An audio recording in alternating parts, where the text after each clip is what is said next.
नमस्कार दोस्तों, मैं आर्य सर आपका अपने यूट्यूब क्लास में स्वागत करता हूं। हम यहां पर बात करने वाले हैं हिंदी वर्णमाला की। किसकी बात करने वाले हैं? हिंदी वर्णमाला की, जिसको इंग्लिश में जो है ऑर्थोग्राफी कहते हैं। क्या कहते हैं? ऑर्थोग्राफी। किसको? हिंदी वर्णमाला को। ठीक है, तो जो वर्णमाला है, ठीक है, या वर्ण विचार है, ठीक है, इसी के बारे में इस वीडियो में चर्चा करेंगे, जो कि बहुत महत्वपूर्ण टॉपिक है। किसी भी कॉम्पिटिटिव स्टूडेंट्स के लिए बहुत ही महत्वपूर्ण है। क्यों है? अगर उसमें हिंदी है, ठीक है, उसमें हिंदी है तो हिंदी वर्णमाला से क्वेश्चन आना अनिवार्य है। चाहे एक ही नंबर का एक क्वेश्चन आए, लेकिन जो है एक क्वेश्चन कंफर्म होता है वर्णमाला से आना। ठीक है, अगर हिंदी आपका सब्जेक्ट उसमें है तो वर्णमाला तो जान लीजिए आपके लिए रामबाण का काम करेगा, क्योंकि छोटा पॉइंट और आपको नंबर दिलाने वाला पॉइंट। ठीक है, तो यहाँ पर जो है हिंदी वर्णमाला में जो भी बिंदु बनते हैं, उन सब बिंदुओं को हमने इस वीडियो के माध्यम से बताने का प्रयत्न किया है। वो भी जो है वर्णमाला है, ठीक है, वर्णों के बारे में इसमें हम जानकारी आपको देंगे। और उसके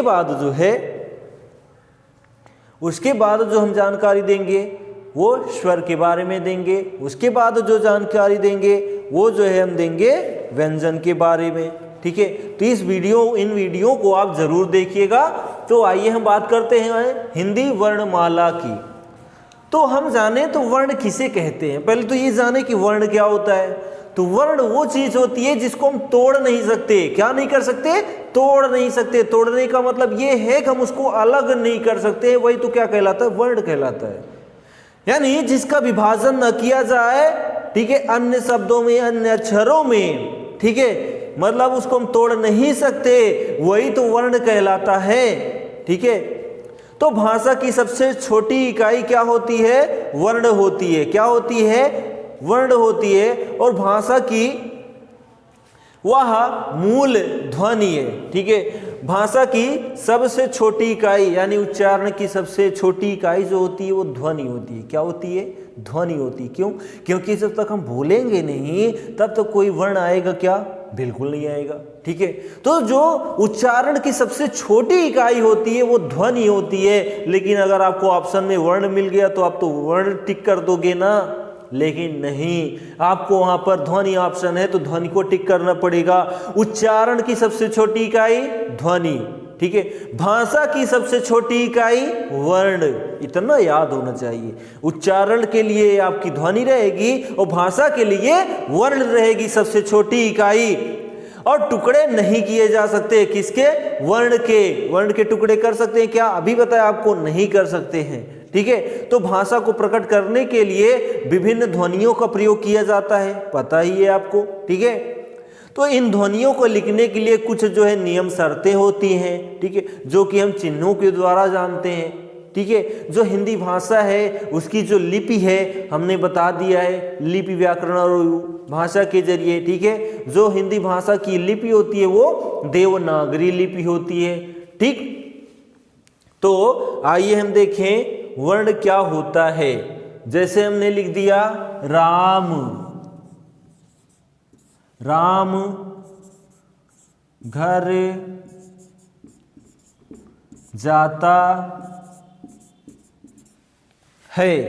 तो राम घर जाता है, इनमें वर्ण बनेंगे कि नहीं बनेंगे? बिल्कुल बनेंगे। क्यों? क्योंकि वर्णों को हम तोड़ नहीं सकते ना। तो वर्ण तो किसी में शामिल हो सकते हैं ना, ये तो जरूरी है। वर्ण जो है किसी में शामिल हो सकते हैं, लेकिन वर्णों को हम तोड़ नहीं सकते हैं। आइए देखें कैसे। तो यहां पर राम लिखा है, तो आपने छोटी क्लास में पढ़ा होगा कि जो शब्द लिखा जाता है उसको तोड़ तोड़ तोड़ के लिखा जाता है। ठीक है, यानी तोड़ के चाहे आप लिखा रहे तो उसको आप जोड़ते हो, और जोड़कर लिखा रहता है तो उसको हम तोड़ते थे। ठीक है, तो वही तो था। तो यहां राम लिखा है तो इसको हम क्या लिखेंगे? पहले लिखेंगे रा, फिर लिखेंगे धन बड़ा आ, ठीक है, फिर लिखेंगे मां धन छोटा आ। ठीक है, यही तो लिखते थे, यही तो लिखते थे हम।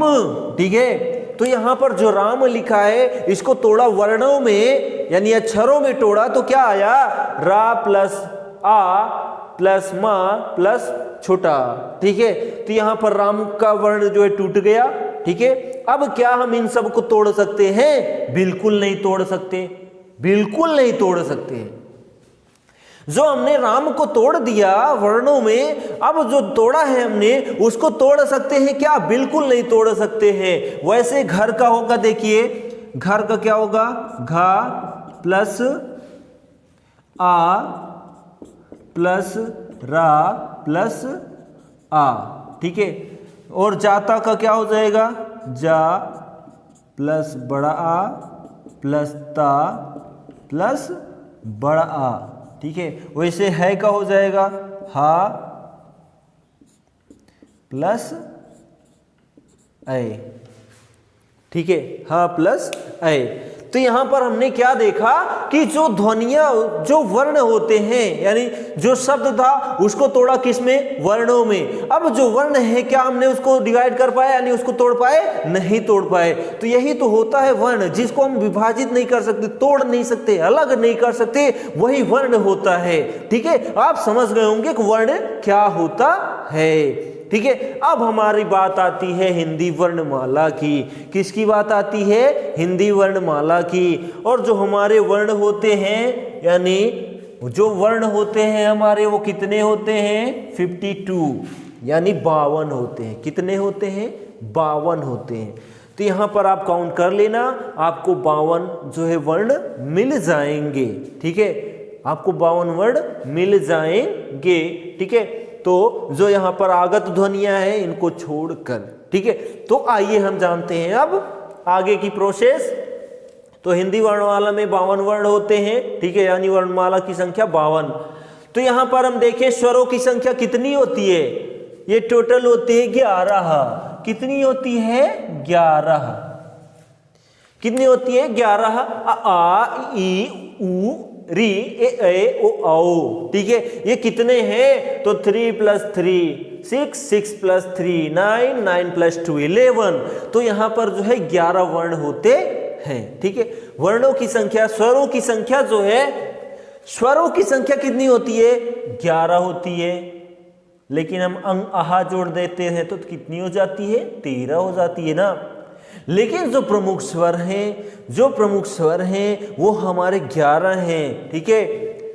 अ आ ई उ ऊ री ए ओ औ, ठीक है। ये हमारे जो है स्वर हैं, ठीक। आगे देखिए अयोग वाह, ठीक है। स्वर तो हमने देख लिया, ठीक। उसके बाद है अयोग वाह। तो अयोग वाह क्या होता है? ठीक है, अयोग वाह। तो जो अयोग वाह है उसको जानिए। तो उनमें जो शब्द हमारे आते हैं वो कौन से आते हैं, यानी अक्षर या वर्ण होते हैं जो कौन से आते हैं? अंग। अंग जो होता है वो जो होता है अनुस्वार होता है। क्या होता है? क्वेश्चन पूछा जा सकता है किसी भी प्रकार से, आपको सभी प्रकार जानने चाहिए, ठीक है। तो यहाँ पर जो अंग होता है वो अनुस्वार होता है, और जो आहा होता है वो विसर्ग होता है, और जो अंग होता है यानी चंद्रबिंदी वाला होता है उसको अनुनासिक बोलते हैं। क्या बोलते हैं? अनुनासिक बोलते हैं, ठीक है। तो ये हमारे जो है अयोग वाह थे, अंग, आहा और चंद्रबिंदी वाला अंग, ठीक है। आगे देखिए का वर्ग। तो का वर्ग जो होता है, का के अंतर्गत जितने भी वर्ण या अक्षर आते हैं वही तो कहलाते हैं का वर्ग, ठीक है। तो का वर्ग देखिए यहां पर हमने बताया आपको अनुस्वार, विसर्ग और अनुनासिक। अनुस्वार क्या होता है? तो जिन वर्णों का उच्चारण करने में हवा केवल नाक से निकलती है उसे ही अनुस्वार कहते हैं। यह अपने प्रथम वर्ण पर बिंदी होती है, ठीक है। अनुस्वार क्या होता है? जिसमें हवा केवल नाक से निकलती है वही अनुस्वार होता है। तो अंग, अंग तो नाक से हवा निकल रही है ना, बोलिए तो जानिए, ठीक है। बोलेंगे आप तो दिखाई देगा अंग, यहां से जोर लग रहा है हवा का, ठीक है, अंग, ठीक है, अंग तो यहां से निकल रही है हवा, तो ये हमारा क्या होता है? अंग होता है। विसर्ग में क्या होता है? ठीक है, विसर्ग में इसका प्रयोग अधिकतर तत्सम शब्दों में किया जाता है। तत्सम शब्द का मतलब संस्कृत शब्द, ठीक है। तो इनका उच्चारण जो है आहा की तरह होता है, जैसे अतः, प्रातः, शुभ, क्या कहते हैं, नमः, ठीक है, और जो है पुनः, ये सब जो शब्द हैं इसमें आहा की मात्रा लगी है। उसके बाद है अंग, ठीक है, यानी चंद्र बिंदी वाला। तो जिन वर्णों का उच्चारण करने में हवा नाक और मुख दोनों से निकलती है, ये अंगी बिंदी वाले में ना अनुस्वार में जो है नाक से अकेले हवा निकलती थी, लेकिन जो चंद्र बिंदु वाले हैं इसमें क्या है, नकियों से निकलती है और मुहनों से निकलती, दोनों जगह से निकलती है। क्या निकलती है? हवा। तो नाक और मुंह दोनों से हवा जहां निकलती है वही तो होता है हमारा चंद्र बिंदु, ठीक है, वही तो होता है हमारा अनुनासिक। तो उसे अनुनासिक कहते हैं, जिनसे वह मुख और नाक दोनों से निकलती है। इन ध्वनियों के लिए चंद्र बिंदु का प्रयोग किया जाता है। तो ये ध्वनियां जो है अनुस्वार की अपेक्षा जो है कोमल होती हैं। अनुस्वार की अपेक्षा क्या होती है? अनुनासिक ध्वनियां कोमल होती हैं, जैसे आंखें, ठीक है, मुंह, ठीक है, आदि। आंखें, तो आंखें जो है बड़ी कोमल है ना, मुंह भी जो है बड़ा कोमल है, क्योंकि मुंह से सब काम होने वाला है, बोलने वाला मुंह काम होना, खाना वाला मुंह का करना है ना। तो यहाँ पर जो है बड़े कोमल होते हैं, अनुनासिक जो शब्द होते हैं, ठीक है। आंखें, आंखें, तो मुंह ध्वनि नहीं, वो क्या कहते हैं, हवा निकली और नकियों से हवा निकली, ठीक है, मुंहों से आंखें, आंखें, यूं को निकली, यूं को निकली, तो दोनों जहां निकली उका हुआ, चंद्र बिंदुएत हुआ, अनुनासिकेत हुआ, ठीक है। मुंह, मुंह, ठीक है, दोनों से निकलता है, ठीक है। तो ये जो हमारे अनुनासिक हैं। आगे देखिए हमारा का वर्ग। तो का वर्ग जो होता है का खा गा अंगा, क ख ग अंगा, तो ये हमारा का वर्ग हुआ ना। अरे हम काखा गागा पढ़े हैं ना, पढ़े हैं, तो वही तो है का वर्ग, ठीक है, वही तो है का वर्ग, ठीक है। तो जो का वर्ग है का खा गा गा अंगा, ठीक है। आगे देखिए चा वर्ग में क्या है? चा वर्ग में है चा छा जा जा या, ठीक है। टा वर्ग में क्या है? टा ठा डा ढा अड़ा, ठीक। और ता वर्ग में क्या है? ता था दा धा ना, ठीक है। और उसके बाद पा वर्ग में क्या है? पा फा बा भा मा, ठीक। तो ये जो हमारे वर्ग थे 5, ठीक है, इनमें भी कुछ है। क्या है? अंत वाला शब्द क्या है? ठीक है, इया, ठीक है, अड़ा, इया, ड़ा, ठीक है, ना और मां, ये सब क्या कहलाते हैं? तो ये सब जो है पंचम व्यंजन कहलाते हैं। क्या कहलाते हैं? पंच व्यंजन कहलाते हैं। कौन? ड़ा, इया, ड़ा, ठीक है, अंगा, ठीक है, इया, ड़ा, ना और मां, ये पंच व्यंजन कहलाते हैं लास्ट के, ठीक है। यानी का वर्ग, चा वर्ग, टा वर्ग, ता वर्ग, पा वर्ग के जो आखिरी अक्षर या वर्ण होते हैं, ठीक है, अक्षर जो होते हैं, ठीक है, वो जो है पंचम व्यंजन कहलाते हैं, ठीक है। आगे देखिए अंतस्थ व्यंजन, ठीक है, अंतस्थ व्यंजन। तो जो अंतस्थ व्यंजन होता है या रा ला वा, ठीक है, क्या होता है? या रा ला वा, ये सब जो होते हैं अंतस्थ व्यंजन कहलाते हैं, ठीक है। और उसके बाद है ऊष्म व्यंजन। तो ऊष्म व्यंजन क्या होता है? या रा ला वा के बाद क्या आएगा? ठीक है, शाखा शाहा, क्या आएगा? शाखा शाहा आएगा, ठीक है। ये जो है ऊष्म व्यंजन कहलाते हैं। ऊष्म का मतलब जानते ही हो, गर्म व्यंजन, ठीक है, गर्म, ठीक है।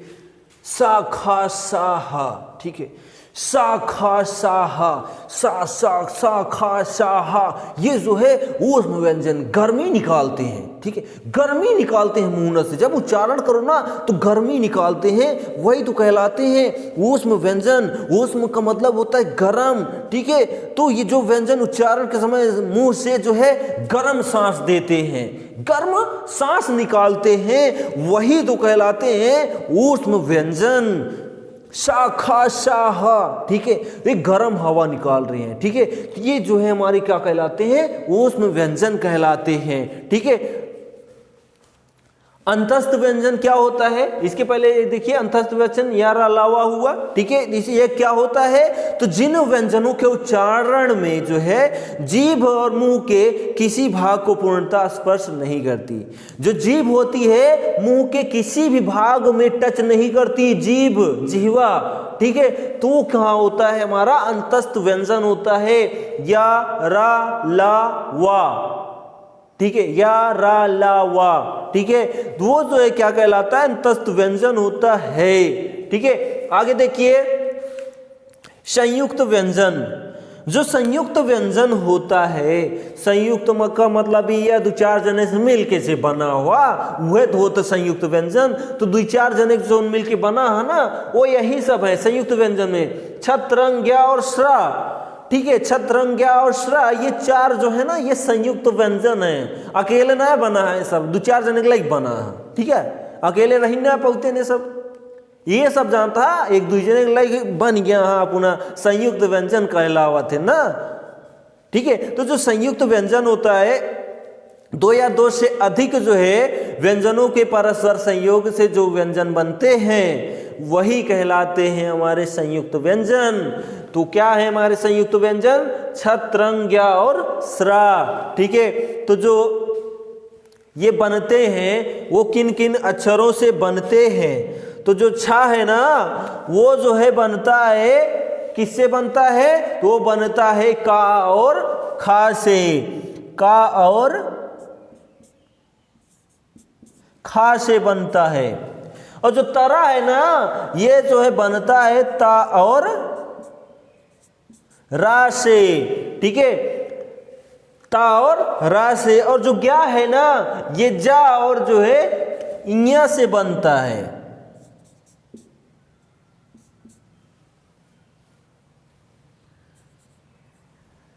ये जा और इया से बनता है। कौन सा बनता है, ज्ञा। और जो सरा है ना ये सा और रा से बनता है,